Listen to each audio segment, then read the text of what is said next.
Warung nasi goreng yang dikelola oleh Aris ini mendadak angker, Mak. Sebab jeritan ketakutan itu bukan hanya sehari, namun selama 3 hari berturut-turut pasca ditemukannya tubuh korban. Assalamualaikum warahmatullahi wabarakatuh. Balik lagi sama saya, Sigit NTS.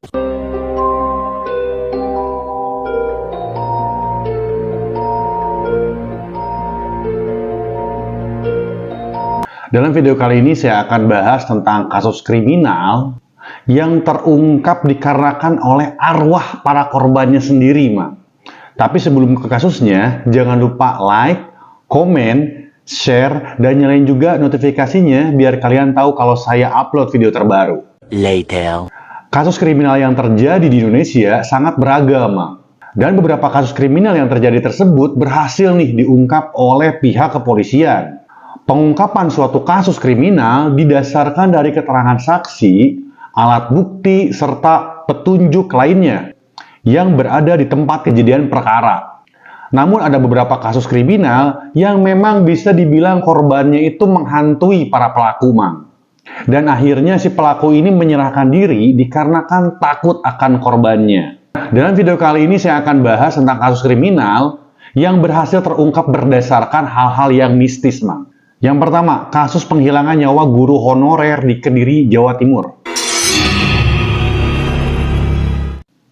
Jeritan Aris Sugiarto alias AS yang merupakan salah seorang tersangka penghilangan nyawa seorang guru honorer bernama Budi Hartanto.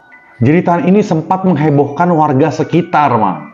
Jeritan atau teriakan Aris didengar keras oleh warga pasca ditemukannya tubuh seorang guru honorer yang diketahui bernama Budi Hartanto. Aris diketahui membuka bisnis warung nasi goreng dan makanan Malaysia di Desa Sambi, Kecamatan Ringinrejo, Kabupaten Kediri. Namun warga di sekitar sempat merasa curiga saat mendengar suara jeritan Aris pada tengah malam. Menurut warga, Aris ini mengalami ketakutan saat berada di dalam warung nasi gorengnya. Warung nasi goreng yang dikelola oleh Aris ini mendadak angker, Mak.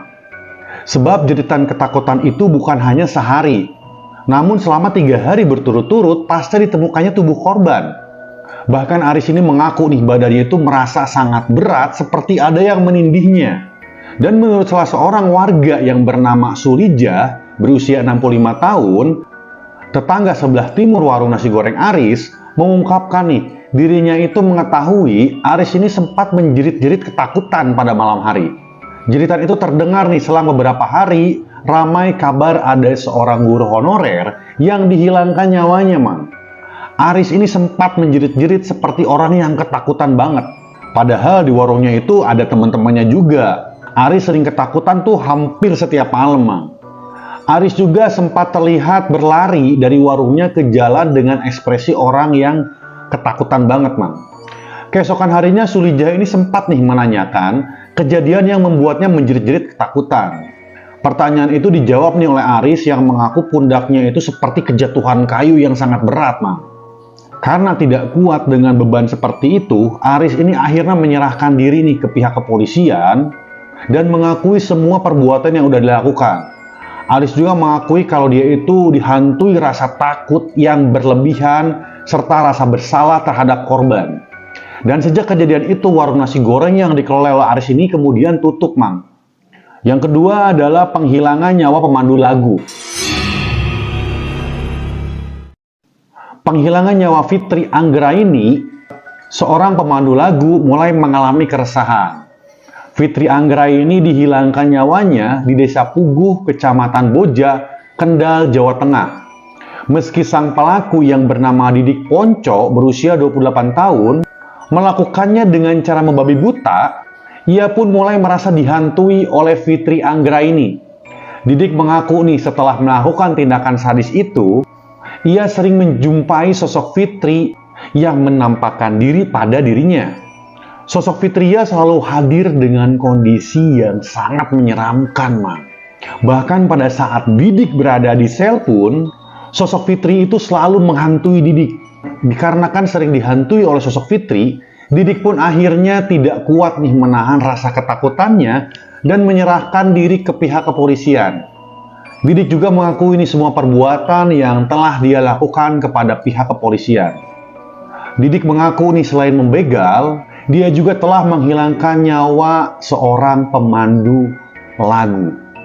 Dan pada akhirnya Didik pun mengaku menyesal nih telah menghabisi Fitri, dan Didik tidak mengira nih bahwa arwah Fitri akan melakukan hal yang sama kepadanya. Merinding juga sih sebenarnya, Bang. Yang ketiga, penghilangan nyawa bocah SD di Bogor. Pelaku penghilangan nyawa seorang siswi SD di Bogor akhirnya ditangkap nih pihak kepolisian. Diketahui pelaku berinisial H dan ternyata pelaku merupakan penghuni kontrakan milik kakek korban, Mang. Kontrakan yang terletak di Desa Cipayung Girang, Kecamatan Megamendung, Kabupaten Bogor. Pelaku yang merupakan tukang bubur diketahui menghilang nih setelah FA dikabarkan menghilang juga. Pelaku menyerahkan diri ke kantor polisi di Pemalang, Jawa Tengah. Dan pelaku juga mengakui perbuatannya telah menghilangkan nyawa FA. Pelaku merupakan warga Desa Gendoang, Kecamatan Moga, Kabupaten Pemalang. Pelaku menyerahkan diri ke Polsek Moga setelah pulang kampung ke halamannya di Desa Gendoang, Mang. Pelaku sengaja nih menyerahkan diri karena takut terus-menerus dihantui rasa bersalah. Pelaku ini sebelum pulang ke kampung halaman, dia juga sempat nih ke Surabaya selama kurang lebih 2 hari. Pelaku mengungkapkan nih bahwa dia ini sering melihat arwah korban menghantui dirinya di mana aja. Pelaku juga mengungkapkan arwah korban selalu menghantui pelaku sampai pelaku ketakutan dibuatnya. Yang keempat adalah penghilangan nyawa gadis di dalam karung. Kematian NH berusia 16 tahun menyisakan cerita yang mengerikan, Mang. Tulang belulang NH ditemukan di dalam karung yang terikat di sebuah rumah kosong Desa Cerih, Kecamatan Jatinegara, Kabupaten Tegal. Kejadian itu terjadi pada hari Jumat tanggal 9 Agustus tahun 2019. Karung tersebut digunakan salah satu pelaku untuk alas saat memperkaos korban. Setelah itu pelaku lalu menghabisi korban. Sejumlah teman terdekat keluarga korban dan keluarga para tersangka kerap dihantui oleh sosok kuntilanak nih, Mang. Hal itu terjadi sebulan sebelum tulang belulang NH ditemukan. Sosok kuntilanak tersebut kerap kali datang pada malam hari dan selalu menghantui para pelaku, Mang. Tak hanya di rumah orang tua dan warga sekitar, sosok kuntilanak bergentayangan mendatangi rumah para tersangka yang berjumlah 5 orang, Mang. Kelima orang tersangka itu adalah Abdul Malik berusia 20 tahun, Muhammad Soproy berusia 18 tahun, Saiful Anwar berusia 24 tahun, NL berusia 17 tahun, dan AI berusia 15 tahun. 2 diantaranya adalah remaja perempuan yang masih di bawah umur. Kelima pelaku ini mengaku nih dalam sebulan terakhir sering didatangi dan digentayangi sosok misterius. Wujudnya seperti kuntilanak dan menyerupai wajah korban. Meski begitu, selama sebulan terakhir ini warga tidak tahu menau nih jika rumah kosong itu menjadi lokasi penghilangan nyawa sampai akhirnya kasus ini terkuak, Mang. Dari keterangan warga, tiba-tiba itu sering muncul nih penampakan di sekitar lokasi rumah kosong itu. Tapi warga belum berpikir jauh sampai ke sana. Lagi pula lokasi rumah kosong itu sepi dan emang jarang ada orang ke sana. Nah, itu tadi, Mang, kasus kriminal yang terungkap karena dihantui oleh arwah korbannya sendiri. Sebenarnya ada ngeri-ngeri juga sih para pelaku yang dihantui oleh para korbannya sendiri. Tapi apapun itu, semoga arwah para korban diberikan ketenangan. Amin ya Allah ya Rabbal Alamin. Dan pelaku juga semoga mendapatkan hukuman yang seadil-adilnya. Oke, Mamang, sekian video dari saya. Thanks banget udah nonton sampai habis. Wassalamualaikum warahmatullahi wabarakatuh and bye-bye.